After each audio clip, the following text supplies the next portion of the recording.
The Ragin Cajuns running back room shines the brightest in the Vermilion and White game. Let's recap it here on Ragin Rundown.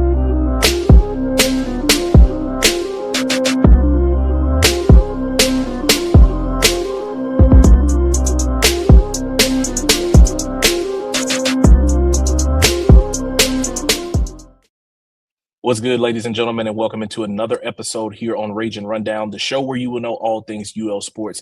I'm your guy, Jamarcus Fitzpatrick, but you know you can always call me Fitz. And in today's episode, we will be recapping the Vermilion and White Spring Football Game, which was a culmination of 15 spring practices by Louisiana.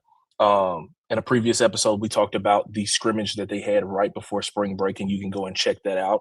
I got my notes here. I charted the entire game. We'll go through some of the key moments of it.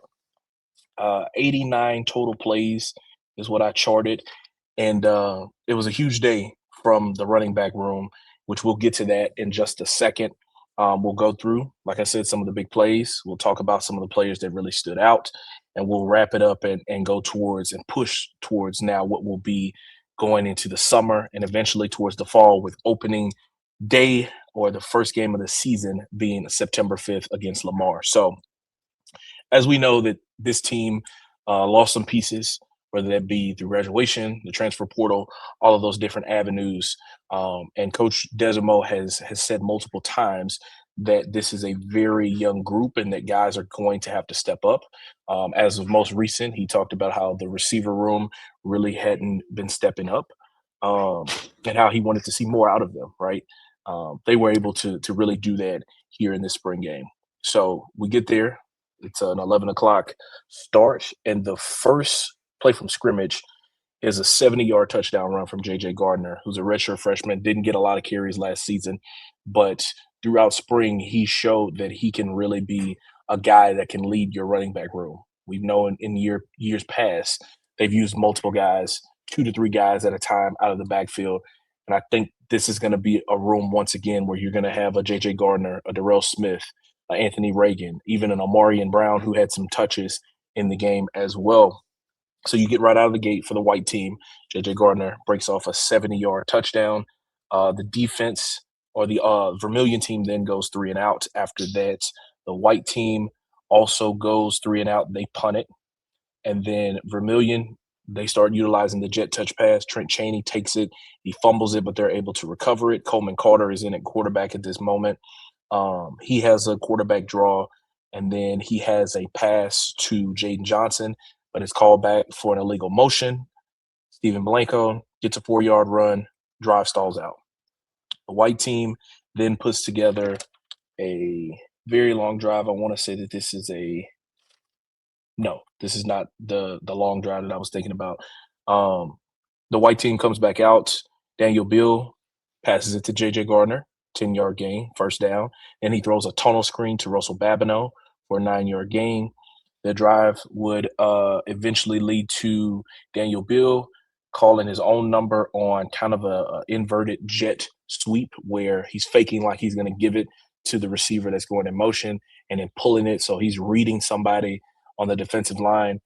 Once he gets the read that he needs, he keeps it and then scores a touchdown from 20 yards out. They're now up 14-0 here in the first half.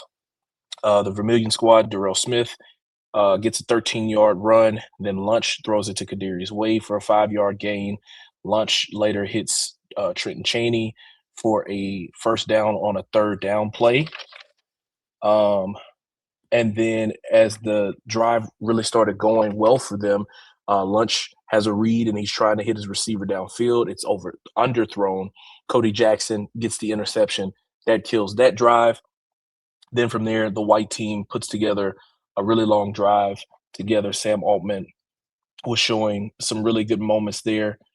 He hit Jacorian Norris for a 25-yard gain on a 3rd and 10.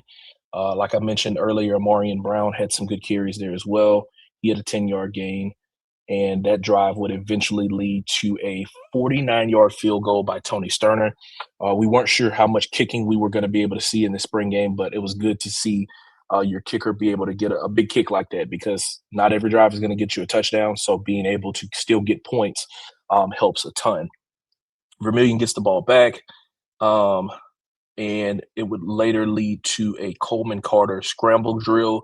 He would score a touchdown to make it 17-7 going into half. So now at this point, it's a 10-point game. Both teams have kind of felt each other out of what they want to be able to do. And it's became clear that the offense, which we've seen in years past, has been predicated on the ground game. Ground first, guys running the football out of the backfield, utilizing your running backs in the passing game as well. But then also, we know that Lunch can use his legs, and that's been an important piece for him. So he will be able to do that. He was limited here in this game because they're more focused on him being more of a pocket passer.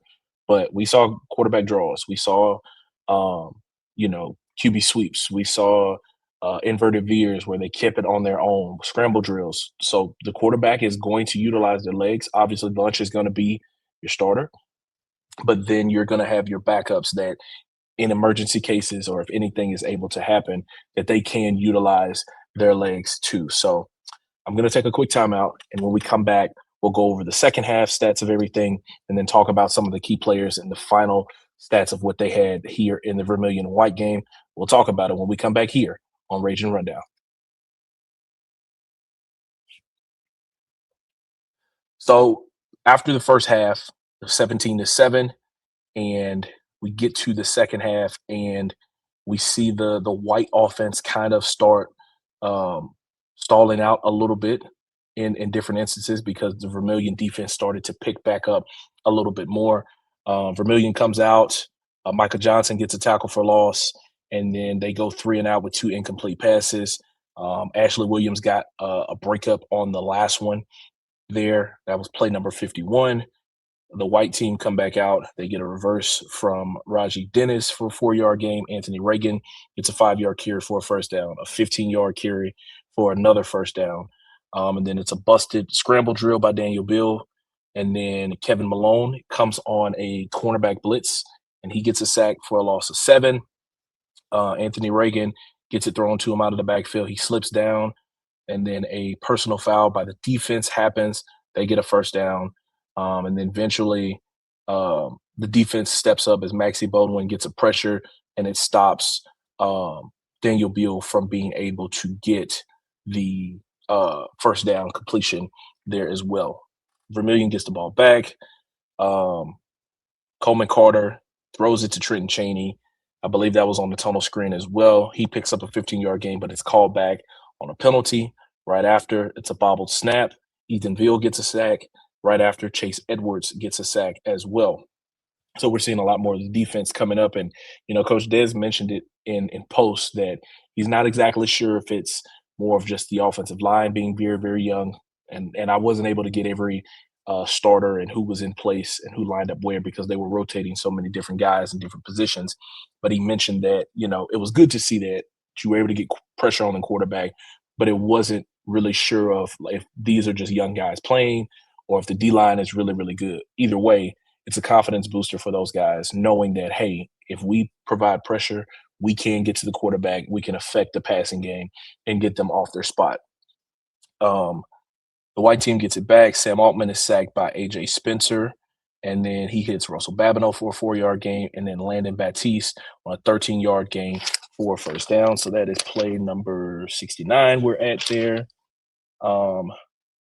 And then Sam Altman on a QB draw gets a 16-yard gain. He picks up a first down. Eventually, after that long drive, it would lead to another JJ Garner touchdown, his second of the day. So now it's 24-7 white. The game is essentially at hand there. But then the Vermilion squad comes right out. Lunch hits Trenton Cheney for a 49-yard gain, incomplete pass. And then the very next play, he hits Darrell Smith out of the backfield, gets a juke move. It's a 21-yard touchdown, 24-14. That would end up being your final score as the white squad would be able to milk the clock with a couple of runs, a tunnel screen by Russell Babineau for a first down, and then the Anthony Reagan first down run to essentially ice the game. So a lot of the stats that you're hearing me talk about in this game came from the run game, and it boded true in the end of it. JJ Garner finished with 6 carries, 91 yards, and 2 touchdowns. So he averaged 15.2 yards a carry. Really, really good. After that, Anthony Reagan had 12 carries for 53 yards. Sam Altman had 6 carries for 27 yards. Omarion Brown had 7 for 19. Daniel Beal had 4 for 12 and a touchdown. And then for the Vermilion squad, Darrell Smith had 6 for 14.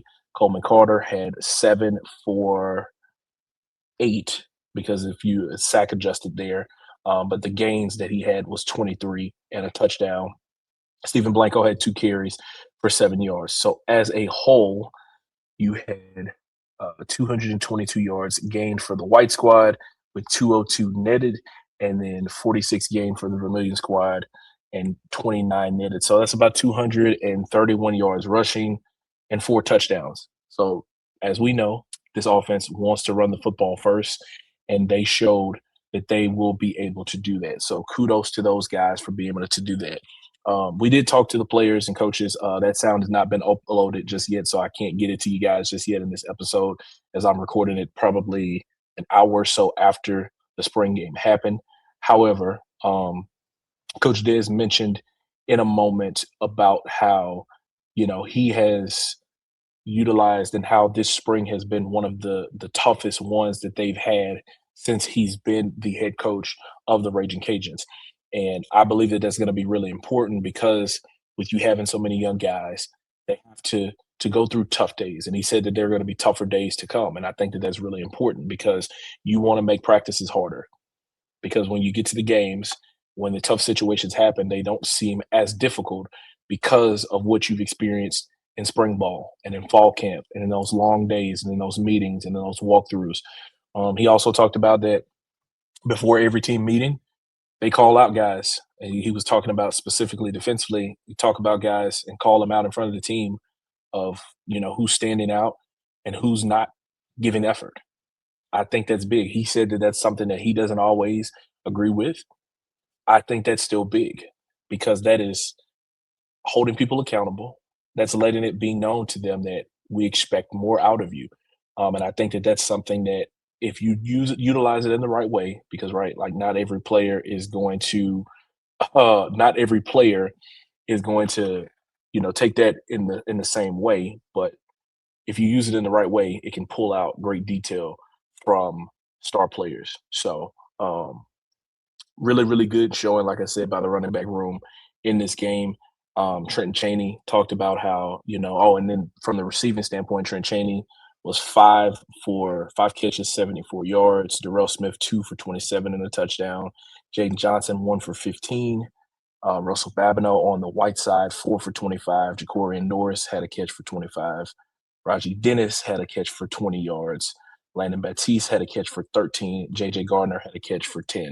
So in the passing attack, Vermilion squad, 11 catches by the receivers, 134 yards and a touchdown. And then on the white side, 9 catches, 99 yards as a whole. Then, like I mentioned as well, Tony Sterner got you a 49-yard field goal as well. So all around, not the most perfect spring game, but you were able to still get some really, really good things that you were able to see and something that this team is going to be able to build off of moving forward into the fall. So we'll be keeping our eyes on it. We'll continue to provide coverage for it as we get closer to September 5th when the Ragin Cajuns take on Lamar. That's going to wrap up this episode here on Ragin Rundown. If you've made it to this point in the video, thank you so much. Please like this video, share it, and leave a comment down below. And then also make sure that you are subscribed to the channel as well. If you are listening, follow the podcast feed, rate the show, and leave us a review because that's going to help us get in front of more Ragin Cajun fans just like yourself. I'm your guy, Jamarcus Fitzpatrick. We'll see you guys next time.